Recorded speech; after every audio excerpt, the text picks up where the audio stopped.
Asset protection planning comes in a number of different forms, and the question is always, what are we trying to protect an asset from? Asset protection is that. We're trying to keep this asset from ending up going where we don't want it to go.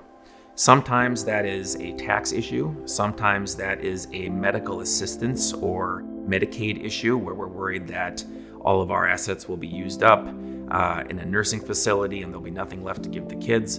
Very frequently, it's about making sure our children, our adult children, our spouses can have the benefit of money held aside for them without that money, again, being sucked up by a lawsuit or by a divorce or a bankruptcy. So how is it that we can take an asset or take a group of assets? How can we take your money and keep others from getting it? Asset protection is important because we want that peace of mind of knowing that the money we've worked for, the assets we've purchased and sacrificed for in our lives, will go to the people for whom we have worked hard and who we have sacrificed for in our lives. We want to make sure we have that control, that whatever it is that we have, it's going to go to the right people at the right time, the right way. Asset protection is almost always going to involve gifting, and it could be gifting to an individual out of your estate, getting it out of your estate and in somebody else's hands, or it's gifting in some form to a trust. And a trust is a separate entity where you can create some rules. This entity holds this money for someone else. And you can say this money goes, instead of it going directly to my grandkids, it goes into a trust for my grandkids. And we're going to use that money for healthcare and for education and for life expenses and life emergencies. And then when they reach a certain age, they can now have the money. Or it could stay in trust for their life, honestly. But oftentimes we see it kicked out at a certain age. In the meantime, they don't own this money. And because they don't own it, they can't lose it. So if something happens in their life, which they were not counting on, again, could be a divorce, could be a bankruptcy, whatever it might be, they can't lose that money to that. It's not their money yet. It belongs in that entity. Our firm generally has been working with asset protection in one form or another. We've got at least one attorney here who's been doing this since the early 2000s. We work, I would say almost every single estate plan we do has some form of asset protection built into it. Sometimes it's a tax mitigation strategy for estate tax. Some people call it death tax or inheritance tax.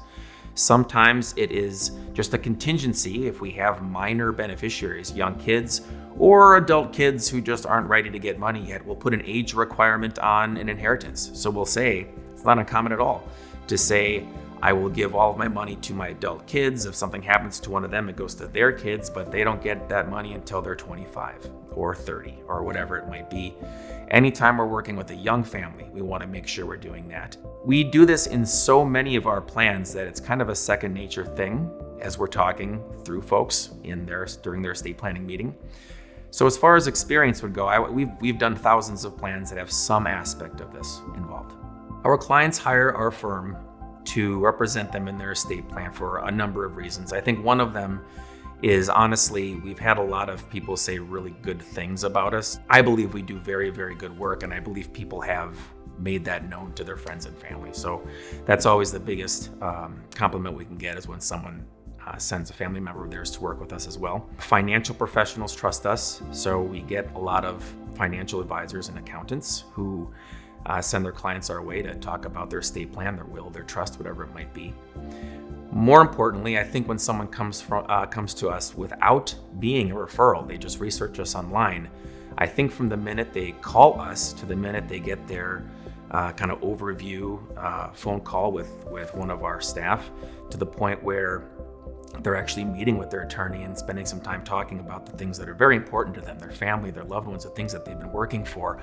I believe there's a level of comfort there. And I believe we really know how to talk to people in a way that isn't lawyerly.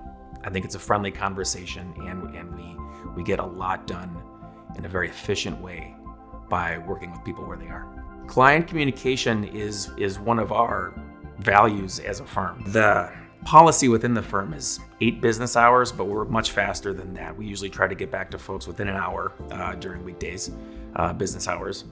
But more importantly than that, during the process, we are going to map out with the client when they will hear from their attorney. We are going to map out when there'll be a review call, when they're going to get documents. They're going to know what's going to happen at each step of the process.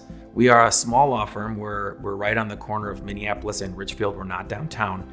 And we have found our advantage to be we can create a process that is very custom to each individual rather than having to push that client through the large law firm with all of its many departments. We are able to create something that is very much focused on that family.